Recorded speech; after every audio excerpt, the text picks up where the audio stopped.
Oh, there's Jose. Okay.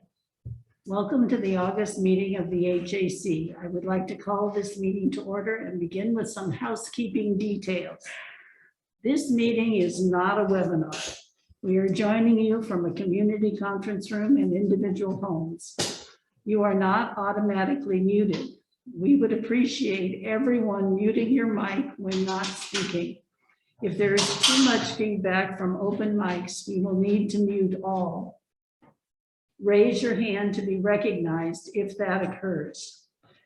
Please treat this like an in-person meeting and hold your questions until the end of each presentation or report. We're also altering our agenda. Steve Offerman will be speaking after the public safety report on our property tax dollars. Then I will make a short report on the fire safety town hall to which he invited us all last month. And last, we will proceed to the landscape report and the remainder of our agenda. We anticipate that the landscape report will take longer than initially planned, pushing our public comment session to 7:25. Thanks for everyone's flexibility. First order of business is the approval of the July meeting minutes. We have a motion to. I make a motion to approve the minutes. Second? I'll second it. Thank you. All in favor? Can I see there? I see a yes. Aye, a yes, aye, a yes. Minutes approved. May we proceed to the public safety report? I think I saw Curtis just a little bit ago. Hi, Curtis. Good evening, everybody. How are you? We're fine. Are you ready for the report? We are. All right. The only thing that affected the community in the previous month or so was we did have a theft on July 25th of an iPhone and Apple Watch at the North Pool during the day. So just as a reminder to keep an eye on your valuables and maybe limit what you bring. But we were able to identify the suspect and contacted him and have issued a warrant for his arrest. So that case was closed out successfully as far as identifying the person. A few housekeeping things from us. If you haven't all noticed, there's a lot of activity on campus in the last few days. The start of the semester does start Monday. Housing students are moving in today, tomorrow, over the weekend. So definitely anticipate sort of getting back to the normal routine of students on campus, increased traffic, pedestrians, and things associated with the campus, events and whatnot. Then lastly, as you all I'm sure have noticed, is Lewis Road is under construction still. It's the County of Ventura that's coordinating that. I believe that the surfacing is going to be completed hopefully tomorrow, but the striping and some of the finish up work will still go into next week to get finished. And other than that, that's what I have for the community report. I have a question. Hi, this is Gabrielle Powell. Sorry, my video is messed up. I was wondering if, since there's increased traffic, there's also increased speeding along Camarillo. Have we ever considered, or has the school or the police ever considered putting in speed bumps along that road? Not to my knowledge. I mean, it's a faster paced road for what I would probably consider having speed bumps on it. We will typically increase our traffic visibility and enforcement activity during the starts of the semester to try to help remind people. And if we haven't used our trailer since COVID, but we also have the trailer with this radar on it to try to warn people to slow down as well. We could look into deploying that again as well. Okay, thank you. Thank you. Curtis? Curtis, this is Tom Bokart. I have a question about the pool incident. So was that theft inside the pool area? Yeah, it was. Yeah. And we have video cameras there, right? We did use all the investigative means that we needed to use to identify people. Yes. Okay, can you tell me whether the video cameras helped? I wasn't personally involved with the investigation, but I believe that they were utilized. Okay, thank you. And I know that there's also been one last thing about parking permits being enforced at University of Glen. As a reminder, I know we started communicating a few months ago, parking permits are required everywhere in University of Glen, as it was prior to COVID. There's been a few issues with people maybe not having enough permits and leaving notes on their cars instead of actual parking permits. If you have concerns, you can always contact the police department and request parking enforcement if you think there's a violation. But as far as, if a car has a permit out in the public, then that is the only thing that we could really enforce. As far as, whether they have enough parking permits. If there's no permit on the car, obviously it's a violation. But if it's that they're not utilizing the garage properly or whatever that may be, that's maybe something to look into through the ground sublease and the site authority. So I have a question, a follow-up question. A few months back, I asked about motorcycles and how do we permit a motorcycle? Put a permit on a motorcycle without it being torn off? Jake, I don't know if you've been privy to those conversations. I've been on nights for the last several months, so I don't have a answer right now. My understanding is there has been conversation about, because I've been in conversation with Mission Hills management regarding developing a permit that can be put on the spoke of the front wheel, the wheel spoke. As of today, that has not been implemented. Will you cite motorcycles without a permit? At the point that we have an actual permit that we can get out. Now, I mean. Yeah, right now, we don't have a permit, so I'm not sure what the police department is doing about it. Yeah, I don't have an answer on that right now, but I could get that answer and get back to you. Get back to Jake, I guess, and you can reach back out to him. We can get that probably tomorrow. Okay, thank you. Anything else? Thank you very much. We Thank you. appreciate it. Thank you. Have a good night.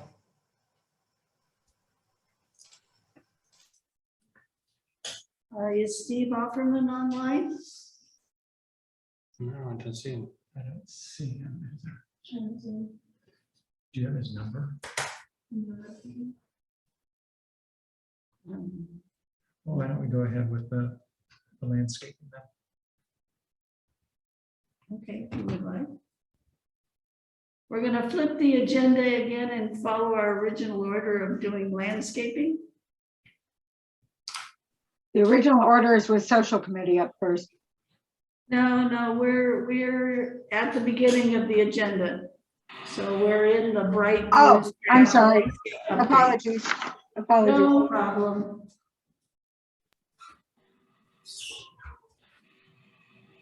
All right, I'll start us off then. Hello, everybody. Jose Diaz again. I'm the manager in charge of the Phase 1 landscape renovation. And currently, we have started the last leg of Phase 1, which is the apartments on Cathedral Cove.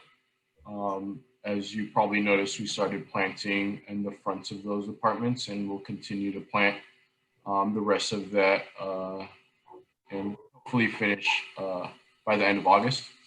And we are closely still monitoring the plants we've already planted on Anacapa and Landing Cove to make sure we identify the plants that are struggling and or not really making it. So in the next week or two, we will replace those plants that we've identified that didn't make it. So that is definitely coming, and that should be the last plant replacements, hopefully. So besides that, everything is still going good. It's only a small percentage of plants that look to be declining at this point. How small a percentage? What are we talking about? 5%? That's not something that I've quantified, but it is definitely a very small percentage. So I have a question about regular landscape services. We've noticed that you appear to have a faster right-on mower that, especially in hill locations, is creating, it's basically just taking out whole swaths of sod as the driver of the vehicle especially turns U corners, digs the chopping part of the mechanism digs into the ground and digs up holes. Can you talk to me about that piece of equipment? It's new to me recently, but I don't know if it's really new to you guys, and I'm just seeing it now because it's having trouble. What can you tell me about that? I'll take that one. Can you guys hear me? Yes. Cool. Thank you very much for having us today. Yeah, I become aware that we are scalping some grass areas, and we had multiple conversations with obviously our team to make sure that we are using the right size mower for the right size area.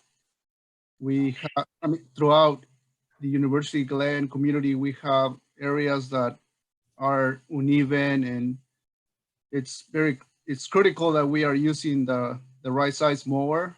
And so I personally took the time to speak to the team that reports to UGLN on a daily basis to make sure that we're not using the ride-on mower in areas where we should be using more like a walk-behind mower. Also, I requested that they increase the height, the mowing height, so that we're not scalping the grass too much.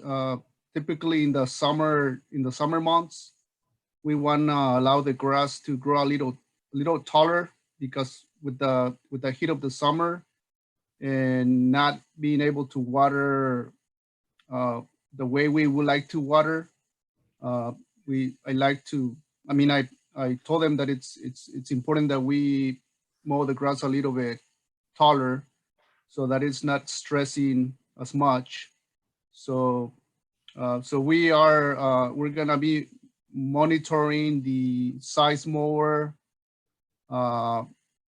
making sure that we're using the right size mower, so the quality of the mower, the quality of the mowing improves in the next couple of weeks. Okay. Needs John Deere mowers. Good best. I hope that answer the question there. I appreciate it. I think we probably should ask community members who are noticing that to just send an email with the location. And I don't know whether, Tom, you want those or? No, but I'll speak to that in a minute. Okay, I'll speak to that. super, thank Yeah. you. Also, just wanted to give a quick update. You were part of it. Jake, we were able to speak to Larry Williams with the county fire department, and there was a very good a meeting to get caught up on, to make sure that we are up to standards when it comes to fire protection. And so we do have a little bit more work to be done in regards to brush clearance. So we should have that all completed by the second week of September. So Larry Williams confirmed that that's a reasonable time frame. So there's a couple of things that we need to complete. But I feel confident that we will be able to execute that work by that deadline. So I will continue to stay connected with Jake, make sure that we fulfill our obligations there. I also know that we have a little bit of stress on some areas in regards to irrigation. So I am working closely with my team to make sure that we are doing everything that we can, that everything that is in our control, to make sure that we are providing the grass enough water. And so another positive thing that we started is we are now dedicating proactive irrigation time. And so every week we have We have a technician that is going through the irrigation system in a proactive manner to identify any issues that we have.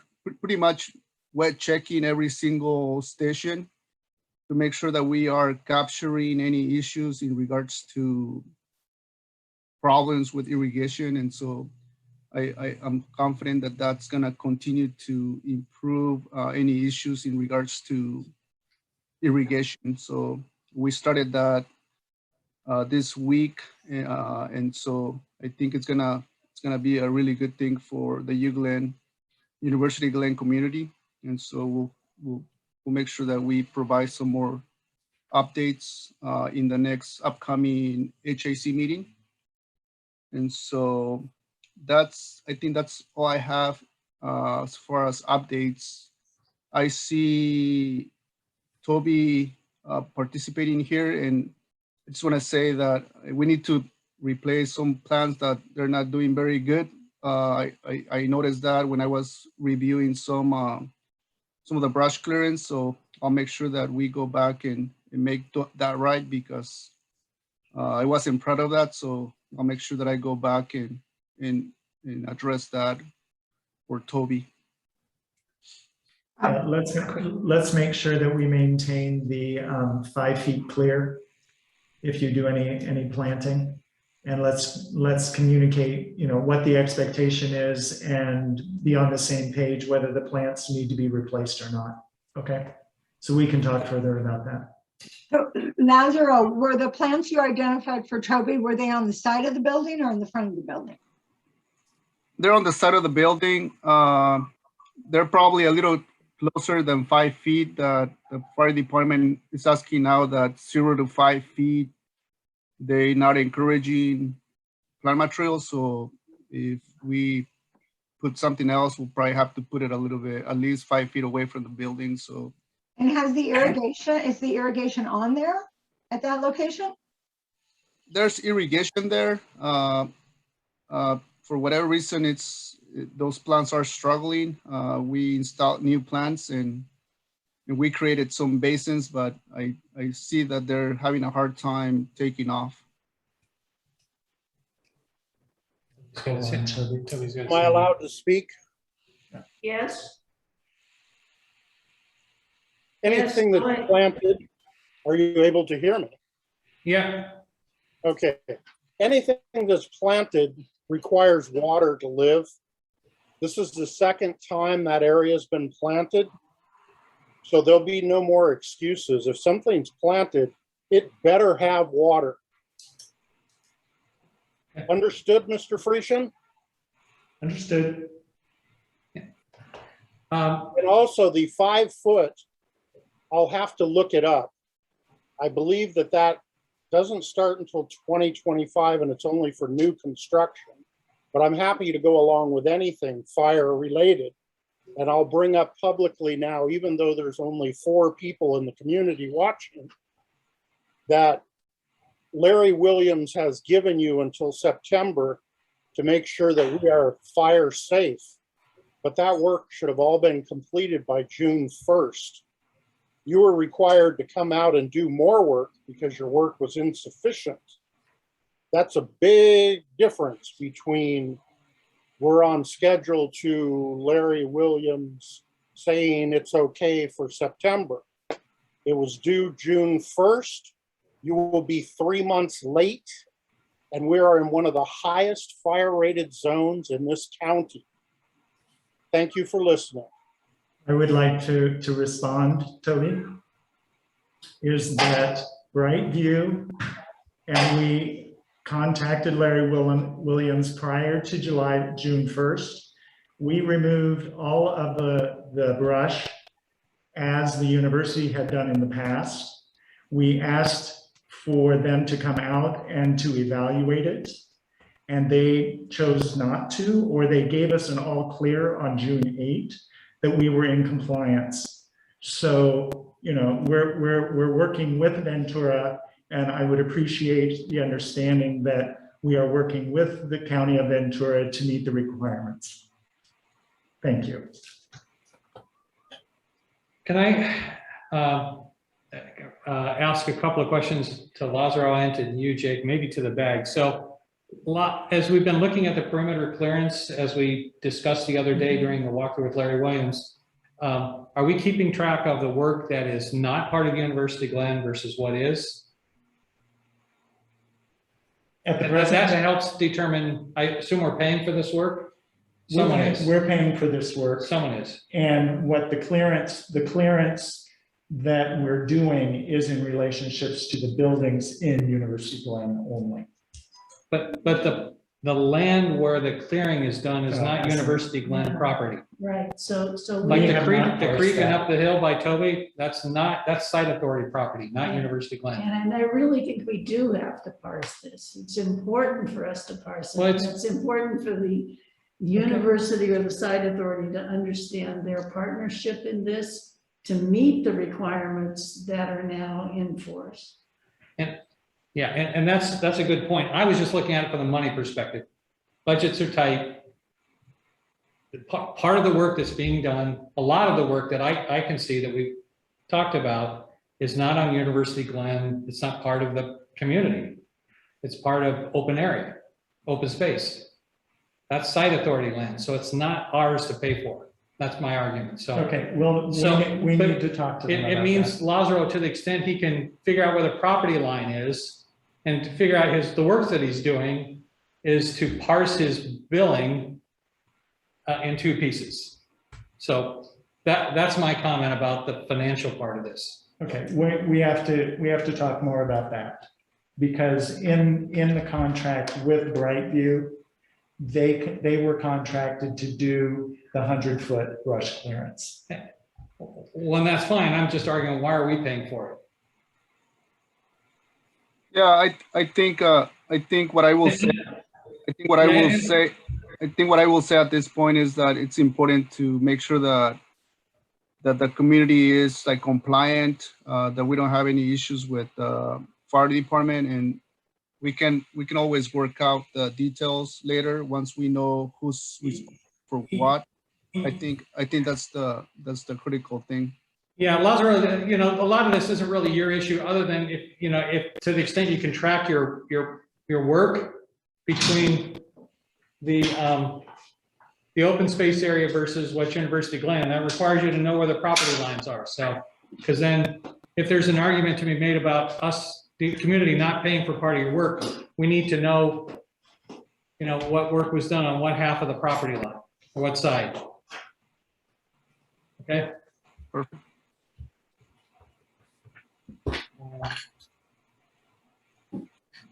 Yeah. Anything else? No, I'll wait. Okay, That's fine. Lazaro, thank you. We appreciate it. And thank you for the walkthrough yesterday. Appreciated all the staff you had at the walkthrough to hear what Larry was telling us. Really appreciate it. Thank you very much. Have a good Thank you. evening. Thank you. Okay, Steve, are you on? Steve Offerman? Oh, there you Okay, You're can muted, Steve. we highlight Steve, please? Hello there. Yes, hi. Hey, Steve. Hi, welcome. We're flipping our agenda to make you next, if you're Well, happy thank with you. Thank you. Steve Offerman from County Supervisor Linda Park's office here. I was asked to come and discuss your county tax bill. And unfortunately, I'm not going to be able to share my screen, and my technical assistant, my computer science daughter, is down sick tonight. So we'll just have to all visualize our tax bills. Sure we all. So would you like, let me ask, Ivy, can we pull up those slides and share them? If you can, that would be wonderful. You could just start with. Yeah, we had them prepped, so it might take us just a second to bring them up. Yeah, well, I can fill in. So this discussion apparently has been going on for quite some time regarding where your tax money goes. And back in March, the county auditor's office sent the SUCI people a 12-slide PowerPoint that I'd like to refer to tonight, starting at slide 6. They started all the way back in 1978 with Prop 13, and I don't think any of you were born then, so we can skip all of that. Some of us were. Yeah. So there are 3 county agencies that participate in the property tax picture. There's the county assessor. As his name implies, he prepares the assessment roll and prepares each of the 320,000 assessors parcels in the county's assessed value. The assessed value in most cases is the last selling price. There's good old Howard Jarvis, and now we're on slide 6. Excellent. So anyway, so the assessor prepares the assessed value for every one of the 320,000 parcels in the county and does that every year. And that assessed value sets your 1% Prop 13 tax rate, which is rolled forward, inflated every year under Prop 13 by 2%. So every year your base tax goes up 2%. So if we can switch over to slide 6, which is a representative tax bill in your actual University Glen complex there. And we can see up at the very top, the 1% tax rate. And we can see that there are 1, 2, 3, 4, 5, 6, 7, 8 additions on top of that, which collectively comprise about another 10% on top of the 1.1%. So you're basically paying an effective ad valorem tax rate of 1.1% for all of those ad valorem taxes there, which are primarily school bonds, and then somehow the Metropolitan Water District got in with apparently an ad valorem bond, which ad valorem means as a percentage of your property tax, and the percentage is there in that center column, adds up in total to, on a percentage basis, the 1.094, et cetera there. So then down below that, we have 1, 2, 3, 4, 5, 6 special assessments, which almost always are a per parcel tax assessment. And 6, since Prop 13 and Prop 218, all of those have been, they're either carried forward since the pre-Prop 13 days, or subsequent taxes have been approved in some form by the voters, such as, for example, the vector control assessment of $3.48 was on the countywide ballot about 15 years ago in the wake of West Nile becoming endemic in Ventura County, and the voters agreed to tax themselves $3.48 to augment vector control, which previously and elsewhere is referred to as the mosquito abatement district. So you can see those other entities which established individual taxes. Next slide, please. And so there you see at the top, this is just your tax bill again, but with a highlight to show you where the 1% is. Next slide, please. And so this brings us into the work of the second of the 3 property tax administration agencies, the county assessor's office, and they really get into the nitty gritty. So they have to determine how to divide that 1% under state law. And you can see that there are 16 taxing entities that all get a sliver of that 1%, and that's the stuff in red. And it all depends upon your tax rate area. That's the ellipse at top. If you were in a city, there would be more than 16 that divide up the 1%. There may be as many as 20, depending on where you live. Okay, so next slide, please. There's the county general funds share. We get in this particular tax rate area, we get about 20% of the 1%.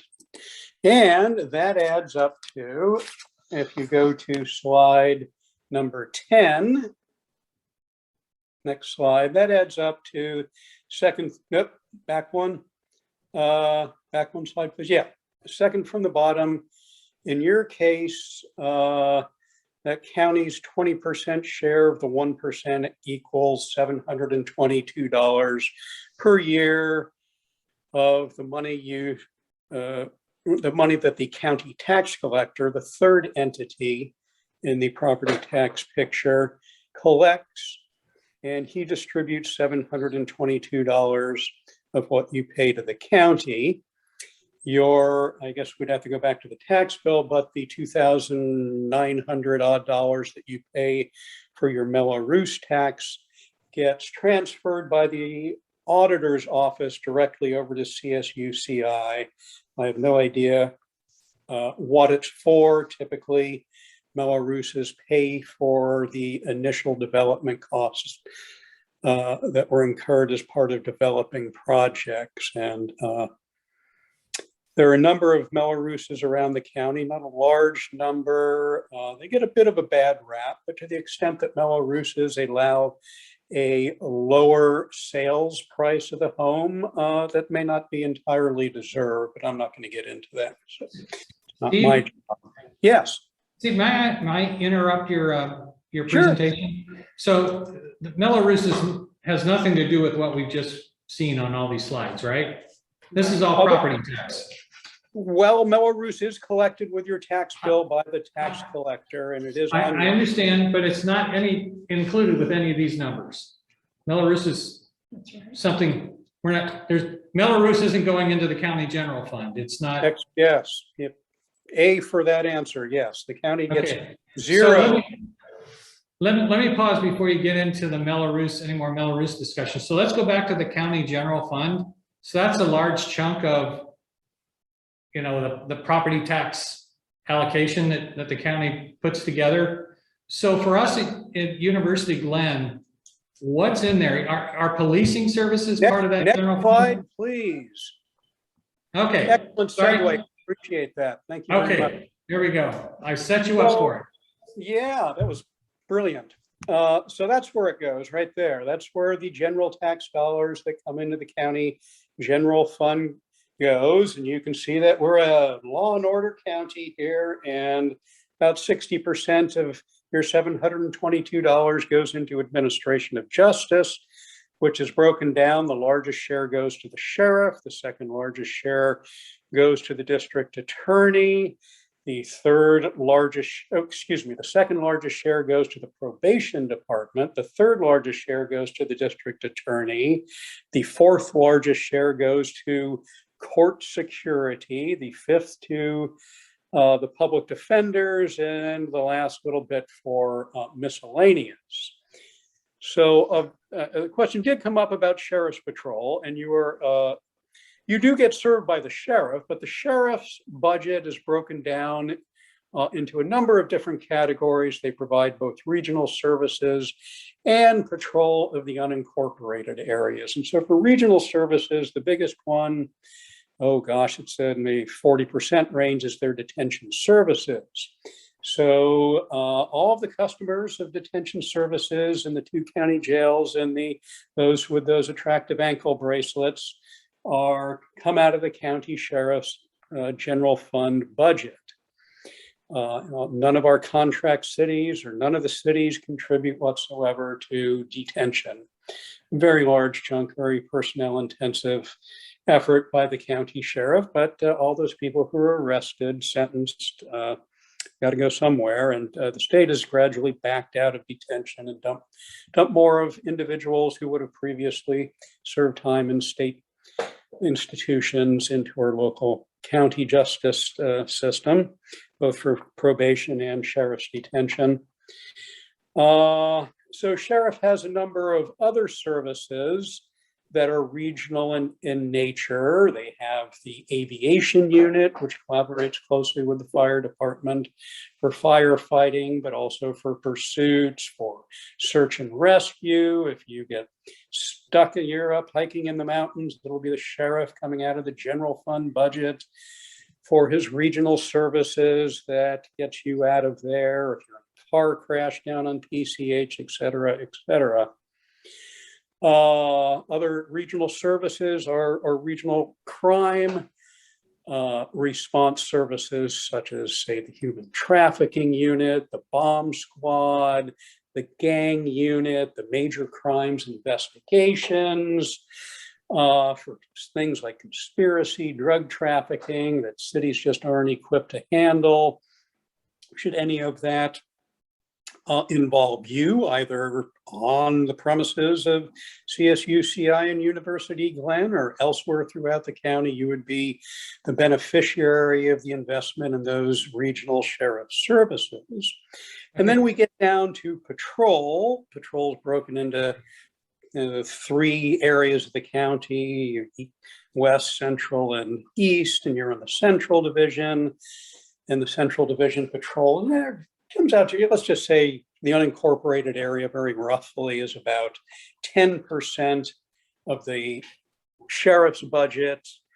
And I did the math on it with my trusty pocket calculator, and you guys are paying about, or under, you're definitely paying under. You know, I just did gross or high approximations. You're definitely paying under $50 a year to Sheriff's Patrol. And Sheriff's Patrol is, they don't patrol the university, but they are backup. And were there any significant law enforcement situation out there, God forbid a mass shooter, anything else, you would definitely get the full force and benefit of the entirety of the sheriff's 1,000 approximately sworn deputies and their patrol. But they do patrol all the roads that you drive on a more or less daily basis, coming and going to your abodes. Steve, can I interrupt Yes. you again? So on the patrol issue, so you just mentioned we pay $50 a year out of our taxes for sheriff patrol assistance of some type. So we're, you know, clearly if I call 911, it's the CSU police that respond, right? I'm feeling that is the protocol of the 911, and then as necessary, they would call the sheriff for backup. Sure, I understand, okay, because they have more resources, but I'm paying property tax to pay for full sheriff patrol services, right? Just like any other unincorporated. You're paying at the unincorporated area, and trust me, the unincorporated area has very light patrol. Even in well-funded places like the Ojai Valley, they can have a 20-minute response time, and Korea Beach or the Ojai Valley or what have you. So you have far higher levels of police service with your double coverage of the sheriff and the campus police. All right, so are any of the tax dollars that we pay for sheriff patrol services, is any of that going to the university to help compensate for their policing services? None, nothing. No. Okay, so we're paying the kind of what everyone else pays in the county and unincorporated for sheriff services. But the sheriff doesn't really respond to our community because it's covered by CSUCI in most cases. Yeah, you're not part of the regular patrol, and minor incidents, no, they don't. So yeah, that's handled much in the manner of a state park that has park rangers, etc. Yeah. Okay. So you understand? Yeah. Okay. I think I understand what you're saying, and we can get into a longer discussion about why we're paying the sheriff department for services that they don't have to provide, and why. People ask questions like, I don't have children, why am I paying for schools? Or I'm a peacenik, why am I paying for wars? Or I never fly, why am I paying for, I mean, we can go through that all day long, really. And we can't get into it now, but you appreciate, or I'm sure you've probably heard, we do pay the campus police for services. And we're paying the sheriff for services for the same door-to-door 911 response. And that's the issue. I kind of get it. Let's set it aside. It's a discussion for another day, but I think I understand now. I have a question. Okay. My question is, and I don't know if you know the answer, I want to know who keeps an accounting of the loan payoff on the Melrose tax. It's not his. Do you know? No. CSU just gets their giant check every year, and what they do with it, I have no idea. No, but what I'm asking is if if you have a mortgage, because it's a loan, the loan gets paid off, the principal gets paid down. Who keeps track of that? Do you know? Not the county. It's a consulting firm. Okay. All right, so I'm sorry, Steve, I sound like I'm grilling you, but this has been kind of a sticking point for some of us in the community is we think we're paying the sheriff, we think we're paying CSU police for the same thing, and we're like, why? And so that's a debate for another day. But Yeah, I you've mean, there clarified- are gated community with private security. I mean, there are people in 3 million, you know, a couple living in a $3 million home asking, you know, am I getting my, whatever they pay, 30,000 a year in property taxes worth of services. I don't know what to say. I mean, there's no circumstance where you ever pay less than the 1%, regardless of how much or how little. And I'm not arguing that at all. I understand. We pay the same property tax that everyone else pays. It's just the policing services is it's one service that, I mean, we pay for fire service, we pay for vector service, we pay for all this other stuff, but we don't pay twice, supposedly. So anyway, it's a discussion for another day. So thank you for kind of drilling down into that. You're welcome. That's all I have. If somebody did ask about animal control, I have one other quick question if I could jump in. I thought that maybe, and maybe Tom or Sandy might be able to fill in a little bit, because I thought that at some point we had some documents that suggested that the university did get some of that county money, that 20% of our overall 1% that the county gets. I thought that some of that was forwarded on as well to the university through their side authority, agreement. There is a complex relationship there where they do get the tax increment. And I think there were some emails on that that did go back and forth. But yes, there is an arrangement where the university does get more. What they use it for, I don't know, but the university does get a share of the tax increment from the development of the campus, private development of the campus, much in the manner that redevelopment agencies previously got. Right. Okay.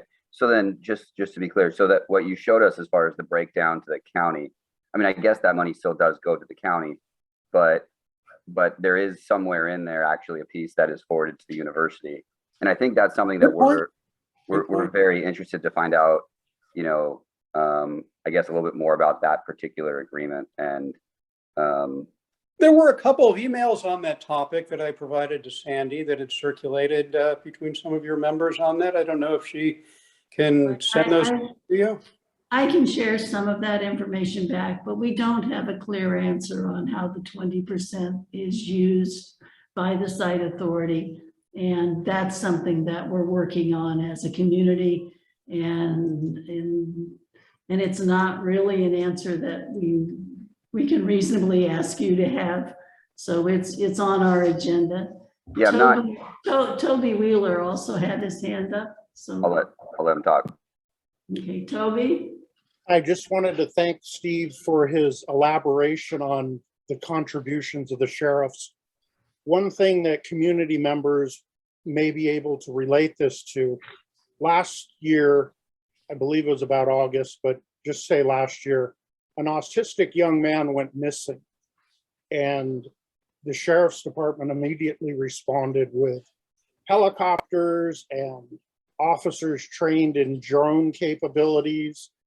And we literally spent the entire night from 10 p.m. until about 9 the next morning, searching through the agricultural, searching through the drainage ducts, searching campus, the sanitation buildings and development. So when it comes to how important the sheriffs might be, they're very important. I don't know the balance between what we pay the officers at the university and the sheriffs, but the sheriffs are something we cannot do without. Oh, So, sure. Thank you for bringing that up. Okay.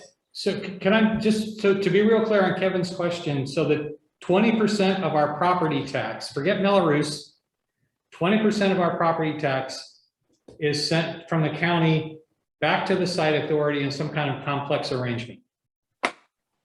Is that a good description, Steve? Well, I haven't seen that. I'm trying to dig out some of these ancient emails on that. Certainly a portion, whether it's 20% or not, is sent back, yes. Okay. How much? Well, There are emails on that. the number that is used is 20%. I don't know if that's accurate, but that has at least been the talking number. Wow. So, All right, can I just be clear? Are we talking 20% of the 20%, or are we talking about we're talking No, about you're 20%? I believe Yeah. we're talking 20% of our property tax. 1% property tax of our Prop 13 property tax line item on your bill. The very top line item on your Yeah. bill Yeah, is the well- 1% line item. I think we're talking 20% of that line item. But Steve, 20 so that 20% was of the full amount that the county got. What? Say that again, Kevin? The county gets 20% of our 1%. That's what Steve's slideshow showed. You know, some goes to, there's a litany of services that the 1% is split between, and 20% goes to the county for the services, the pie graph that he showed. So if really the county is forwarding along that full percentage to us, then they're not keeping anything for the services. So No, I doubt that they're giving us 20% of our 1%. Kevin, I don't believe that's true. So I'm hoping that we can have a finance committee meeting this month and put these things on the table. On this discussion. Yes. Okay. So, Steve, I want to say thank you for I have a question. putting this out and sharing it for us. We do need to move on to other agenda items. If people have additional questions. I just wanted to ask if the post-census redistricting process could affect us here in the Glen, if you have any sense of. Oh, yeah, absolutely, it could, yeah. There's no guarantees where the lines will be drawn. What was the question? Census Okay. redistricting. Okay. Yeah, that's all coming up very quickly. Do you have the schedule on the hearings for that? I can send that over to Sandy. Thank you. I'll put that in to We can Jake put it in so there. that we can put it in an e-blast to the entire neighborhood. Appreciate that. I'll do that, yes. right, Very thank much you. appreciate that. Welcome. I think what I'm gonna do now is not do the fire safety town hall. Can we just put up the websites for the fire safety? Okay, good night. Thank you, Steve. And Steve, Thanks, Steve. thank you for Thank you. inviting us to the town hall. I had a fabulous time, learned a lot, so I really appreciated the invitation. Good. Thank you for participating. So these are two websites. One you'll recognize, Toby sent out on Nextdoor. The other is the Ventura County website. Both of them have excellent information on how to plan for fire, be personally ready. The thing that I learned from the town hall was that we have to start at our own homes, and that's both externally and internally. I was not fully cognizant of how much you needed to look at inside your homes. So I invite you to go to these websites and look at it. But now let's proceed to, where are we? I think we're ready for committees because we're running a little bit behind. So on committees, we'd like to encourage everyone to pick a committee and volunteer to participate. So I think, Malia, Social Committee, you're going to talk about where they are. Yeah, we don't have a whole lot to report on, only that we are still working towards the outdoor movie night at the end of this month. So unfortunately, I don't have a solid answer for you at this point, but we are working towards making that happen. It would be the last Saturday of this month at sundown. So we're really hoping that we're going to be able to facilitate making that happen. And some discussion today says it might slip a week, but we're still committed to making sure it can happen. Sounds like great fun. Landscape. Yeah, do you have that slide? So for the landscape committee, I think we're up to a full complement of 7 members. There's one member I'm having a little trouble communicating with. And starting September 1st, Carolyn is going to be midnight. It's going to be co-chair of the landscape committee, and Carolyn will be forming a block captain concept, and we'll work through kind of how that's going to work. Yes. I just want to share real quick a couple statistics. So I went through the work order system for landscape items. The top bar graph is shows the aging of all the work orders that were outstanding as of the end of July. And it's showing the month in which that work order originated. So we've got some work orders about 9 or 10 months old. I can share with you most of the, they're all, the older ones are refurbishment requests, tree removals, and some pretty extensive requests that just need some time to sort through. So that's what we have there. And then on the bottom, you'll see these are the number of landscape work orders opened since April, and you'll see it's a declining number. I have no idea why, but in July, there were only 5 work orders opened or requested from Jake for landscaping. So I'm a little surprised. To anyone that's listening, if you have a landscape issue, send an email to Jake, and in as detailed a fashion as you can, maybe include pictures, describe what the problem is, and send it to Jake. They are now sending, at least from what I've seen, we're going to continue that. When you put in that work order email request, you should get an acknowledgement back from the UGCAM office with the actual work order that they forward on to Brightview, and it has a work order number. So you should receive that back, and if you have any issues with a work order request, you have the number that you can ask Jake about. What we haven't resolved is whether they're going to send a follow-up email when the work order is closed. And we'll work on that. We'll work on that. So again, fill out a work order. Yeah. There was a loud noise and I didn't hear. Did you say in July there were only 5 work orders? Yes. Landscape. And what Landscape. Landscape. And what about the June? It looks so small too. Yeah, it was about 9, 8, whatever that number is, 9. Well, that makes sense because they're installing new landscaping and they've been working on the sprinklers. That makes sense. Yeah, I have to say a lot of the work order requests like in April were for refurbishment. And people kind of wanting to move along their refurbishment process, putting in those requests. So yes, Toby, that's what those numbers say. Thank you. Thank you. So, okay. Yeah, makes sense. That's it. Garden committee. Hey, hi, everyone. So we're about the expansion. I took a field trip with one of the other committee members to look at another community garden setup. And then I started kind of digging around in some numbers, trying to get an idea of where the money would go to as we started the expansion process. Unfortunately, the price of wood has tripled in the last 3 to 6 months. So that is, and it's not readily available. So that's a stumbling block. There'll have to be a lot of sweat equity. The community will have to come together to help build, to really help cut the cost. We have a meeting on the books for the 29th at 11 a.m. and all members of the garden are welcome to come. We're going to tweak the rules a little bit. We decided to let the gardeners control their own border, outside border.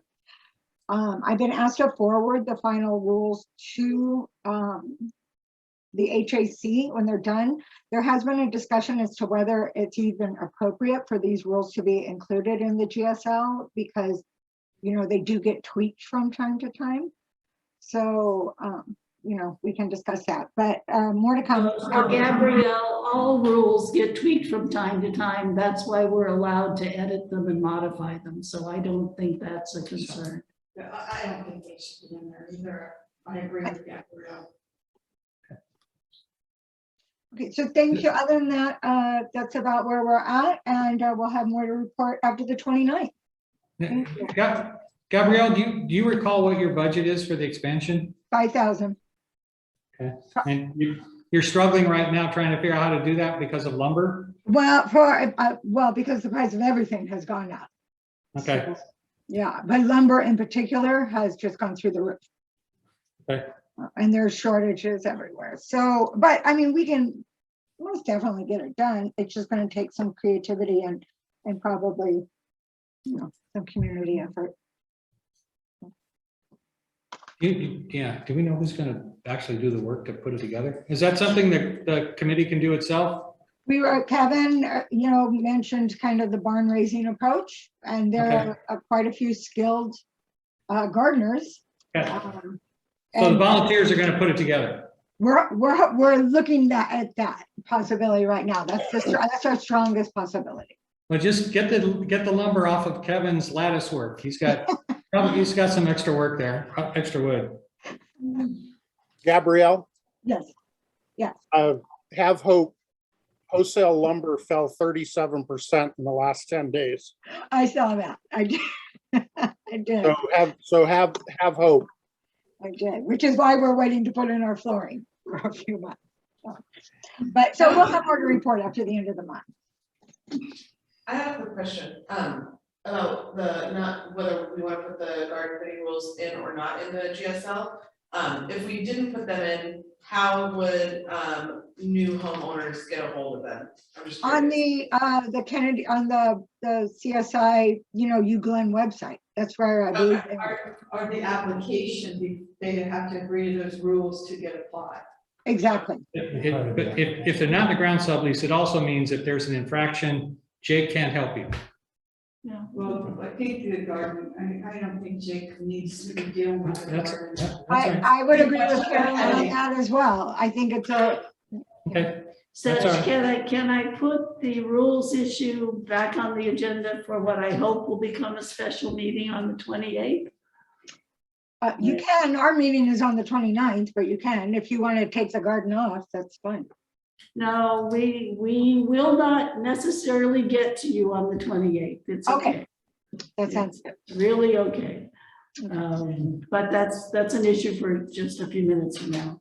The Finance Committee and BAG report. The BAG did meet on Tuesday of this week, and a major part of our issues on the reserve fund accounting, I'm happy to report, are close to being fully resolved. What Jake presented to the BAG was the year-end draft report for our reserve funds and a copy of a bank statement. And you could have pushed me over my chair onto the floor with a feather because they match. They actually foot. They actually foot. Yeah, they really are very close to a match. So we're not 100% there yet, but at least the accounting has been moved at the day-to-day level to the UCAM office. The final journal entries come from the site authority to make all of this work. And this year, Rose and Chris from Kennedy Wilson worked closely together to make this happen. And I'm a very, very happy camper. And Ben and I stood up and cheered at the BAG meeting. For those of you who know how long we've been trying to get to this point, Did you say that reserve accounting, day-to-day reserve accounting is in Jake's hands? it is. Oh, cool. That is okay. And because Rosa and Chris worked together on closing the books, we actually have very close to real final data. And it's August, guys. It's August. It's not December. So you're running a 3 yard? Please be excited with me. I'm It's always just, been a year. I mean, be excited with me. This is Day-to-day stuff. this All the is, expenditures? Okay. this is an amazing, amazing thing. Now, there's one thing left on the reserve accounting, and that is that we still only have one bank account. And so I've asked that the question of the adequacy of the insurance on the one account be placed back on the bag agenda for the September meeting. Because one account doesn't matter if we have enough insurance to cover the balance, which is over $3 million. So if the insurance is high enough, then I think we check this one off our list. Not yet. Interest. Interest. Okay, so yes, there is the issue of missing interest. I agree, Tom. 40,000 a year. I hear you. That's on a different list as far as I'm concerned, but I agree it relates to That's a lot. reserve. It's an awful lot of money. So please applaud quietly to yourselves wherever you are, because it's been a long time coming. The next to final draft of our operating expenses for the FY 2021 year were also presented. We are over our budgeted amounts by $43,000, due basically to the COVID expenses that we occurred over the last year. And what we're trying to do is exploring with the site authority support the availability of COVID grant funds to make up this difference. If we are able to accomplish that, all will be good. If not, we have an issue of how we manage our deficit. So when do you officially close the books? September. September? We have until September 31st is when it's published. Okay, so we got to figure this out by then. Correct. Okay. Yep. Last issue that was raised was the request for a vintage insurance on our community-wide social event planned for the park for movie night. The process of trying to put this in place has raised a series of fundamental questions that are definitely taller than I am. And I've asked that these questions be added to September's bag agenda also, as we try to figure out how we can go forward. Insurance for the event? Event insurance for a community event. And we have had 2 community events hosted by our social committee where insurance has not been required.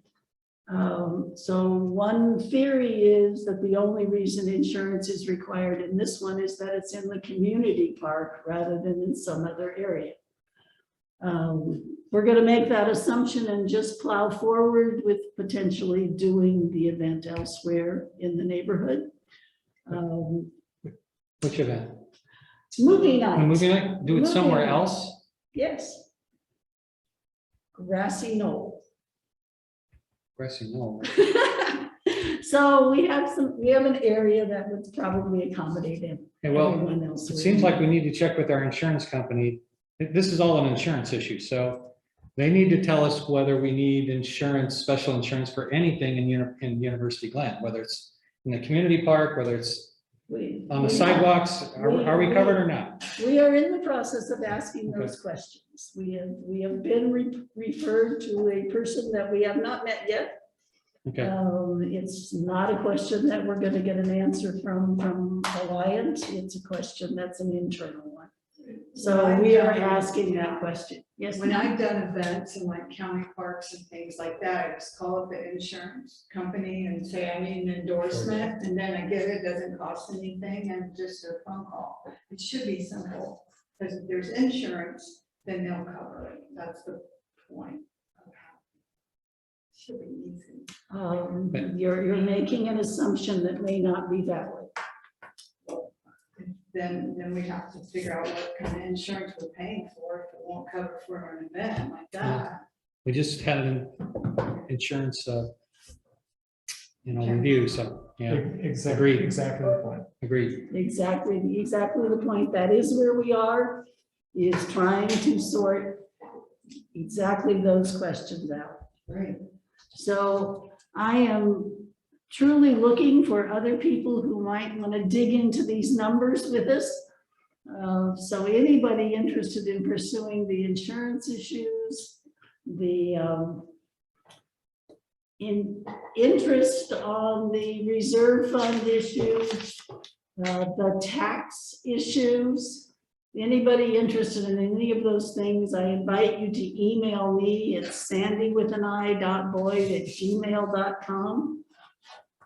And we will be happy to have you join us on the finance committee, and looking forward to some volunteers and coming up with a time to have a meeting. We all hands on deck to try to continue to resolve these issues. Sandy, do we know why the insurance riders or whatever you want to call them, were not required for those other community events? Has our insurance changed? They probably didn't know. They didn't know. Nobody asked a question. So we should ask for forgiveness and not permission. Right. That's what I'm hearing. I think what this has to do with is that we talked about it being in the community park. And at that point, it kicked in the side authority. But wasn't one of the other events like here in the rec room? Wouldn't that be like even more so? So that, I guess, You're on Kennedy Wilson property in the right. So, yeah, the questions you're asking, each hour it happens, we come up with another leaf that goes, it's now what? Do they not realize that this benefits their apartment dwellers too? No, this isn't Kennedy Wilson. this is not Kennedy Wilson. This is coming from the site authority and the university is asking us that if we're going to be in the community park, that we need event insurance for that one event. And so then the question is, where do we buy it? Right. And when we bought it, when Sandy tried to buy it, it came up that there were some other hoops to jump through, that it was like, that they do not realize that we are a separate entity from the university. They being the insurance? The insurance, Okay. because the insurance is through the university. So when we say, they ask where it is and we say it is. But legally, maybe we're not. And so it brings up border issues, brings up jurisdictional issues, who requires it, because we aren't the university. And so when the site authority personnel say you need to do that, and they give us the person to talk to with Alliant who represents the entire institution, and they say, who are you? Right. And it's like, you go, Where do you really? Yeah. Yeah, and they go, well, you need, where it came today, to be honest, was it came, and they said, here's a person you need to talk to. And it was Jeff Kim. Jeff Kim. I have never heard of Jeff Kim. And who But, does he, but we will meet Jeff Kim next week. You know, and who does he work for? he is the budget, he's vice president for budgeting for the university. Okay, So they're believing that we are with the university, okay. which really It's not correct. is not correct. And so that is where this is coming. And the other thing that this did also clarify, okay, is that when we look at the budget, under liability insurance, we have none through UGCAN. Okay. We have none. The only people that have insurance is townhomes, and that's property insurance. Got it. So, it's like, this is a clarification going, no, we don't have liability But insurance. maybe, There's Do no, Right. there's no entity. but we do not know the answer to that question No. because the convoluted ownership questions, which are convoluted, could well mean that the policy that is in place with Alliant is an umbrella and covers the entire geography. It has to. I mean, we have trip ball insurance, right? At the moment. I would hope so. At the moment, we can't tell you We that. didn't- we didn't- we Maybe don't we'll know. find out next week. We'll keep working on it. Okay. I mean, you know, Well, you that's a get it, it shock. unfolds hourly almost. Well, welcome So- to so- what we've been grappling with. Okay, you guys have a Yeah. time on your schedule. Yeah. No, I Malia? pushed it. You I can pushed show the it to movie. 7:30. Well, Or Okay, 7:25. so let's go on. okay. Okay, so Community Advisory Group. Okay, so I'm gonna try to make this as quickly as quickly as possible. There was apparently some question as to whether or not the public had access to, the park, the sports field, whatever you wanna call it, or even the tot lots. Frankly, it is, public because it is on state land, but you need a parking permit to be there. So unless you know somebody who lives in the Glen who will give you a visitor's pass, I mean, technically you could go, but you can't really stay because you don't have the ability to park there. So that's that. Does that apply to the dog parks as well? They're public? It applies to tot lots, Dog dog parks. parks, All the stuff we're paying for is public access. yes, everything. Okay. Yeah, it's state land. It's No, all I state land. understand, Yes. Okay. Okay, so moving on, this is kind of outdated now, but in case you didn't already know, staff returned on 8/2 and 8/9. The faculty returned on Monday of this week, and students are moving in today, so don't be surprised if you see kind of a little bit more traffic in the Glen. Jake is, I think we already kind of touched on this earlier, he's gonna be meeting with the fire chief regarding the fire issues. Has that happened yet? Yeah, that was Okay, that's what I thought. yesterday. Going back to the tot lot, they do have a contractor and the new structure will be completed by the end of this year, by the end of 2021. Not the fiscal year, this year, 2021. I'm waiting for updates from Lori Nichols on 2 items. One, I know the solar panel guidelines went to the SA board on the 9th. I haven't heard the results of that meeting unless somebody else does. They were approved. They were approved, okay, good. And then lastly, Lori is supposed to be getting me the county contact regarding potholes. Fortunately, they've been doing a lot of good work this week out on Lewis Road, but we still have pothole issues on Camarillo Street and throughout the Glen. And so she's gonna get that information to me, and as soon as I have that, I will include it in the newsletter for September. And Camarillo Street's not a public street. Yeah, it is. it is, Camarillo Part of it from- is. From Part of it is? yeah. from the Up to the bridge to Lewis. The pothole part of The it. pu- Yeah, exactly. Carolyn's. Okay. Wouldn't you know, huh? So she is gonna give me that contact information, which I'll include in the next newsletter. So if you could please support that, once you see the newsletter with that contact information in it, take pictures, send emails, whatever you can do, because obviously we wanna get that resolved. And that is it for CAD. Wow, that was fast. I have a quick question. I had to drop off for a minute. Is there a diagram of the tot lot, the new plans for the tot lot available? I can definitely ask for it. I assumed that somebody had already seen it since it's already been approved, and we're just waiting for it to be built now, but I can definitely add that to my list. Thank you. You got it.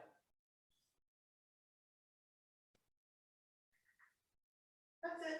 Do we have any new items for Malia to take back to the K? I haven't received anything yet, but again, also, Anybody know? those can all, if anybody on the call has something that they'd like me to take back to the CAD, you can obviously send that to ugcam@kennedywilson.com, and I'll add it to my list of things to discuss with them, at the next meeting.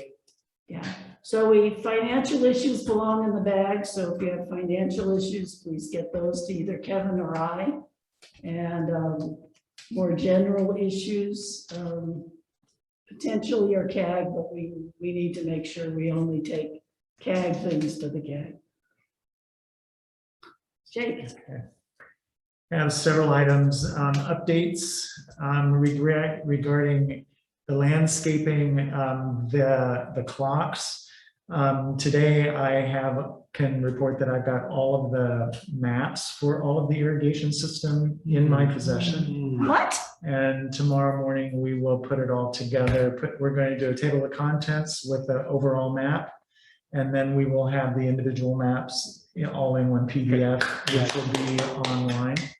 So everybody can look at that, so that if you see irrigation issues at night, that you can actually go online, see which clock it is in and report it that way. Oh, So, that's great. Oh, well, you know, this is something that when I started here, that we asked the university and they didn't have it. And so working with Brightview, they cobbled it together and now we have it in one spot. although let me say, if you see a sprinkler issue, you really just need the location. Yeah, There's a pipe broken in location. front of my house, neighbor's house, down the Give us street, an give an address address, and and send it, location. right. So, yeah, this is partially for, this is for the landscape committee folks, Mhm. so they can be more specific and watch it more, okay? That night. Yeah, okay. The next item is that regarding the insurance town hall, we have the video. Ivy was nice enough and figured out how to do all the editing on it. And so all of the questions are in slides on the video. So if you watch the video, all of the questions are listed and answered. And so that is up online as well. It's under the current owners, under resources, which is the bottom one, then go all the way down near the end, and that's all the insurance, which includes contacts for certificates that your bank needs, and all of that are listed there. So if you have questions, you can call us, but we'll send you the link to the University of Glen website, which covers all the insurance. Thank you, Ivy. So is it true we do not have liability for the common areas? We don't know the answer to that question. We do not see it clearly anywhere, but we don't know the answer. We're asking. How is that even legal? Well, the common area is owned by the site authority, By the site authority, yeah. so they have insurance. So somebody, it's The insured by site somebody. authority Yeah, would be right. sued. Okay. But they're gonna charge us for it. So It's we'll on talk my more mind, about yeah. that. Moving on. Okay. Yes. The precision concrete cutting is planning on being back early next week to finish everything. Does that include driveways? The driveways are done. No, they aren't. They'll be coming back through. If They they're cut my marked, driveway off. I didn't They even want didn't, to. they didn't cut mine. they'll be Saw back. that. They'll be back. Karen, They'll be maybe back. there's- It's the 23rd and 24th. And that includes the sidewalks out in front of the town center too. Okay, so that, and if there's anybody listening that has specific areas that they're concerned, take a picture, send it to me, because I've got a list and we're gonna go over it with them before they leave. We talked about the fire concerns, and we will be working with the landscape committee to address those. And that includes, so I know people are concerned about the refurbishing and how we're thinking about going through the refurbishing to phase 2. And we'll review that, and the landscape committee can participate with that. So we're all on the same page. And that also includes Mission Hills as well. So we're not spending money on mulch that is going to be prohibited in the near future. So that's that one. A lot of the discussion, just so people start hearing this conversation, is around the houses, all structures, the defensible space, which is 0 to 5 feet. And that goes into effect actually on, for new structures, it's January 1, 2023. For existing structures, it is January 1, 2024. What does that mean? Within 5 feet, there's to be, it's supposed to be all hard, no mulch. And plants are, there are guidelines for size of plant, distance between plants, that kind of thing. And trees. And trees, there's a whole discussion about trees, 10 feet, no tree shall be 10 feet from the structures. And 10 feet between trees when they're actually between the branches of trees. So there's no kind of continuous canopy. Yeah, that's a lot of stuff. So those we will be talking about more clearly. And obviously there are other questions about when it comes to the annual tree trimming and how we look at the defensible space and the larger question of how many trees we have here. And yes, it's very, very beautiful, but from a fire standpoint, how we can be compliant by January 1, 2024.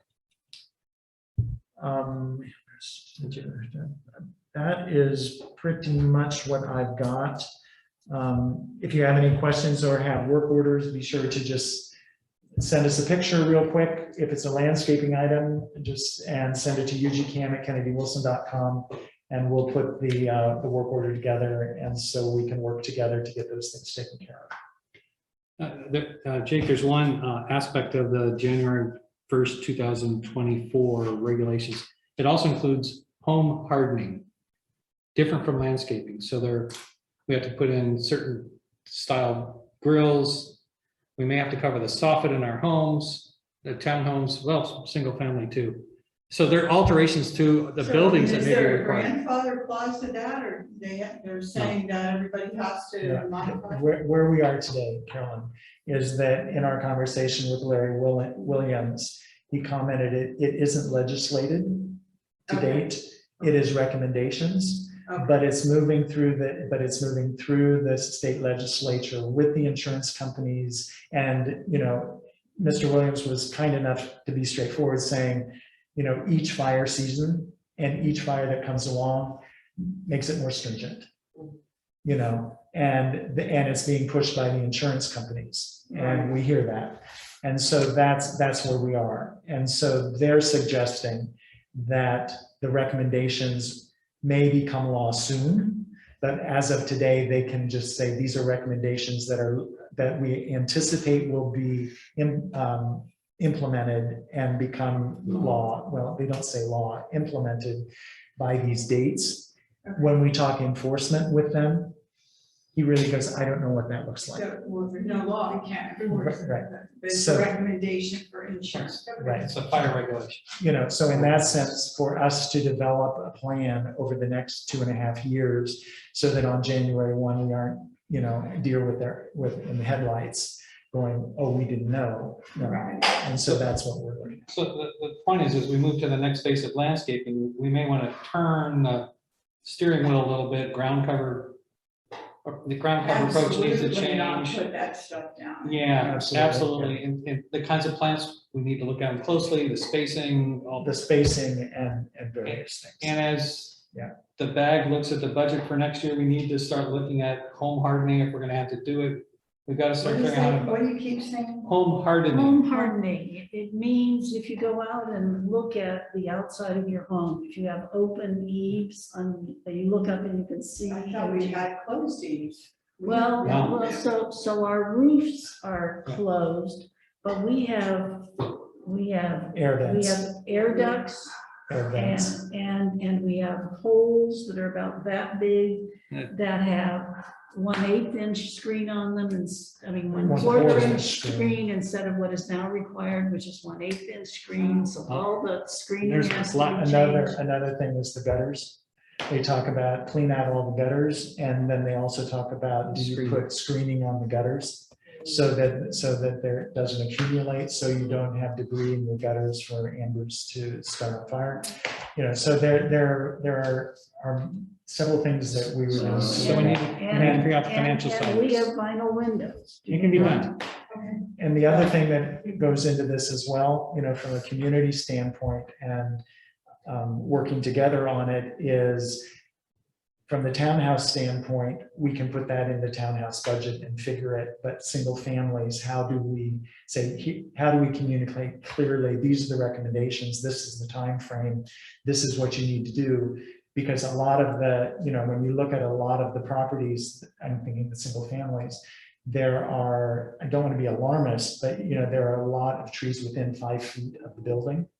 And there are some that are not very small, and in that sense, to be clear, who's responsible for those, in the sense of that, just as with roofs in the single families and painting and all that, it's the responsibility, as it is right now with the ground sublease, it's the owner of the single family that's responsible. Be aware, there is, which we talked about, there is a disclosure that's required by sellers. in fire areas that says that is a fire area and these are the requirements that you're going to have to comply with. And so, that is something that when one would be buying a single family or selling a single family, that they need to, their real estate agent would need to make sure that that's part of the disclosures. And the disclosure is a current requirement. It started January 1st. That's This a year. current requirement. So it is, we're faced with challenges, our old challenges and the new challenges that happen with climate change and the much more dangerous fire situation.